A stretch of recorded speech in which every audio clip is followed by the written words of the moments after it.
Sortez, respirez, c'est le Quality Time.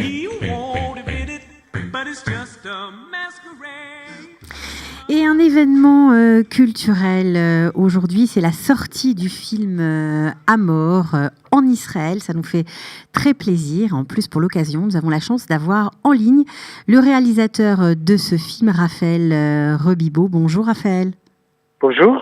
On est très content que vous ayez accepté cette interview pour parler de votre joli film.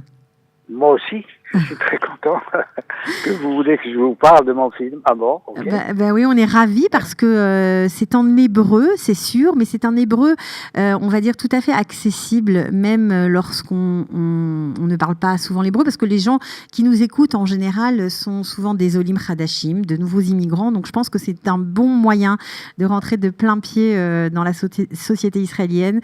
C'est une très belle histoire d'amour, ça s'appelle Amor, comme son nom l'indique. Voilà, c'est un film qui est sorti en 2016. Non, qui sort demain. Oui, que vous avez réalisé que j'ai tourné en 2016. C'est ça, et qui sort cette semaine en Israël.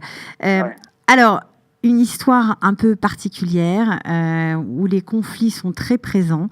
Il y a dans cette histoire entre un jeune homme et une jeune fille qui se sont connus, on va la raconter rapidement, en Israël lorsqu'ils étaient très jeunes, une histoire d'amour passionnel, ils devaient se marier et puis la jeune fille a eu un accident qui la cloue au lit, elle est complètement paralysée, elle n'a que son visage où elle peut exprimer ce qu'elle ressent. Pourquoi avoir choisi de revenir en Israël avec un film tellement, on va dire, profond, un sujet tellement difficile?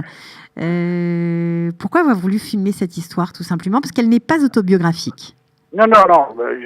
L'histoire, comme je vous l'ai dit, c'est une histoire sur la foi et l'amour. La foi et l'amour, ce sont deux piliers en Israël, et je voulais la raconter ici, dans ce pays, parce que la foi, c'est très important, et l'amour aussi. Alors, vous n'êtes pas religieux, vous n'êtes pas pratiquant, mais vous venez d'une famille où la religion est très présente. Ma famille vit dans la religion depuis des siècles, de père en fils et de fille en mère, depuis des siècles. Je suis probablement le seul qui est un peu sorti de la religion, mais je reste un fils de la religion. Alors pendant le film, on parle bien évidemment de la foi, de la religion, etc. Mais on voit aussi beaucoup de conflits, des conflits internes qui sont extrêmement bien joués, portés à l'écran par deux acteurs magnifiques. Alors c'est Liron Levo, l'acteur principal du film, et Or Ilan. Voilà. Ilan, oui. Comédienne extraordinaire qui, clouée dans son lit, n'a que son visage pour exprimer ce qu'elle ressent. Comment vous les avez choisis? Vous savez, on me pose souvent cette question. Ici, en Israël, quand un metteur en scène veut faire un film, il fait ce qu'on appelle des auditions. Et il passe presque une année, à faire des auditions. Moi, je suis venu en 2 mois, j'ai fait le film et le film était en boîte. Je ne fais pas d'audition.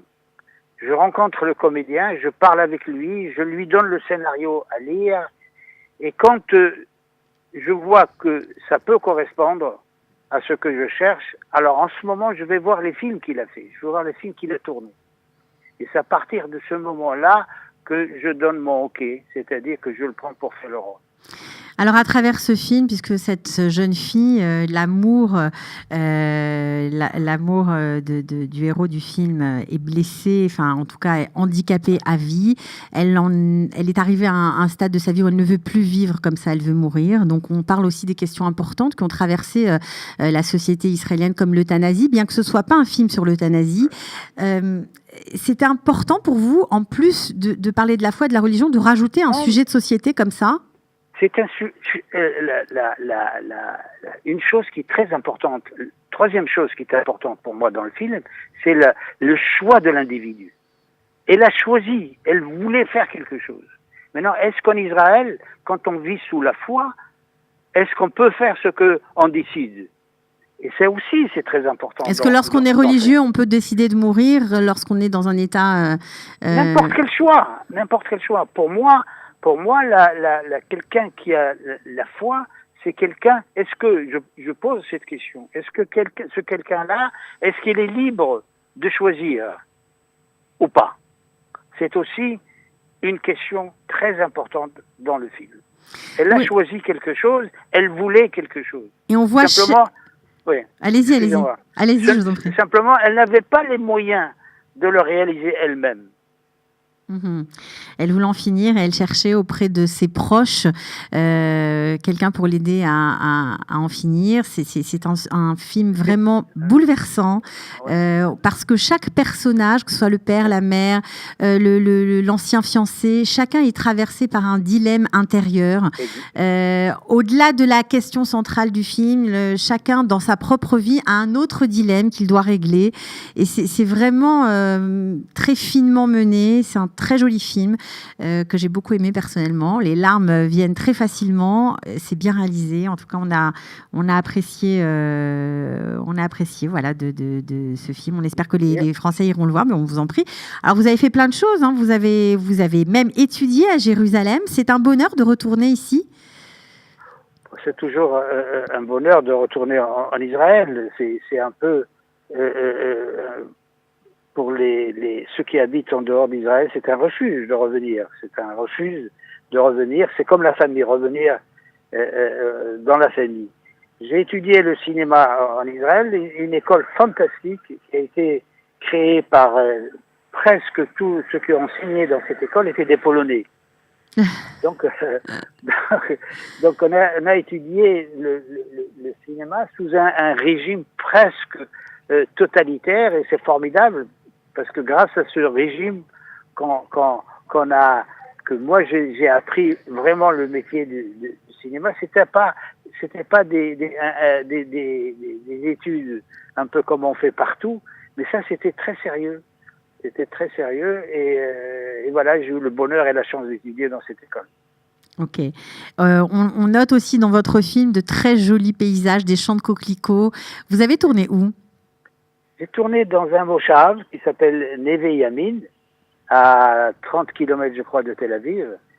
Et c'est extraordinaire l'aide que j'ai trouvée dans ce petit moshav. Tous les gens du moshav ont participé.